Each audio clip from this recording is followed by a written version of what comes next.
আসসালামু আলাইকুম সবাইকে। আজকে তৈরি করে দেখাবো মেয়োনেজ। মাত্র একটি ডিম এবং 1 কাপ তেল দিয়ে ঝটপট 5 মিনিটের মধ্যে কিভাবে মেয়োনেজটা তৈরি করে নেওয়া যায় সেই রেসিপি আজকে আপনাদের সাথে শেয়ার করব। তাহলে দেরি না করে চলুন দেখে নিই। আজকে আমি মেয়োনেজটা ব্লেন্ডারে তৈরি করব। তার জন্য ব্লেন্ডার জারের মধ্যে ভেঙে নিচ্ছি একটি ডিম। ডিমটি অবশ্যই রুম টেম্পারেচারে থাকতে হবে। ফ্রিজে থাকলে কমপক্ষে আধা ঘন্টা আগে বের করে রাখতে হবে।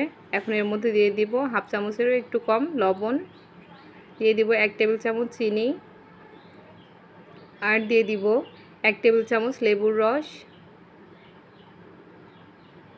দিয়ে দিব 1 চা চামচ গোলমরিচের গুঁড়া। এখানে আপনারা যে কোনো গোলমরিচের গুঁড়াটাই ব্যবহার করতে পারেন। আর দিয়ে দিব 1 টেবিল চামচ ভিনেগার।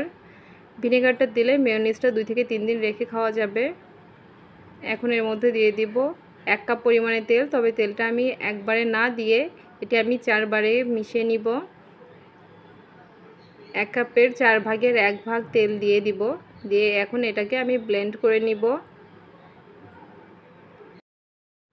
এখন এটাকে লো বা মিডিয়াম স্পিডে 30 সেকেন্ড মতো ব্লেন্ড করে নিলেই হয়ে যাবে। ব্লেন্ড করার পরে দেখুন এটি কতটা ঘন হয়ে এসেছে। এখন এর মধ্যে আরও 1 ভাগ তেল আমি মিশিয়ে দিব। এটাকে আবারও আমি 30 সেকেন্ড মতো ব্লেন্ড করে নিব।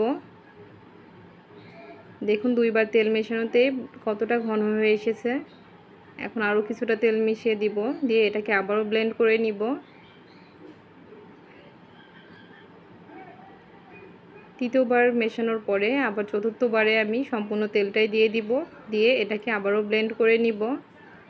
সম্পূর্ণ তেলটা দিয়ে ব্লেন্ড করার পরে দেখুন এটি কতটা ঘন হয়ে এসেছে, এমনকি উল্টে দিলেও এটি পড়ে যাচ্ছে না। ইমার্জেন্সিভাবে যে কোনো কাজে মেয়োনিজটা প্রয়োজন হলে আপনারা ঝটপট এভাবে তৈরি করে নিতে পারেন। বাজারে কেনা মেয়োনিজ থেকে এটি খেতে আরও বেশি ভালো এবং স্বাস্থ্যসম্মত হয়ে থাকে, যেহেতু এটি নিজের হাতে তৈরি করা। এই মেয়োনিজটাকে তৈরি করে আপনারা নর্মাল ফ্রিজে 2 থেকে 3 দিন পর্যন্ত রেখে খেতে পারবেন। আর চেষ্টা করবেন লেবুর রসটা অবশ্যই ব্যবহার করার জন্য। লেবুর রসটা ব্যবহার করলে ডিমের যে কাঁচা গন্ধ থাকে সেটা থাকবে না। আর এই মেয়োনিজটা এমনিও যে কোনো খাবারের সাথে খেতে অসাধারণ লাগে। বাসায় ট্রাই না করলে বুঝবেন না, বাসায় ট্রাই করলে আমাকে কমেন্টে জানাতে ভুলবেন না। আমার রেসিপিগুলো যদি ভালো লেগে থাকে আমার চ্যানেল বা পেজটি সাবস্ক্রাইব বা ফলো করে পাশে থাকুন। সবাইকে অসংখ্য ধন্যবাদ। আল্লাহ হাফেজ।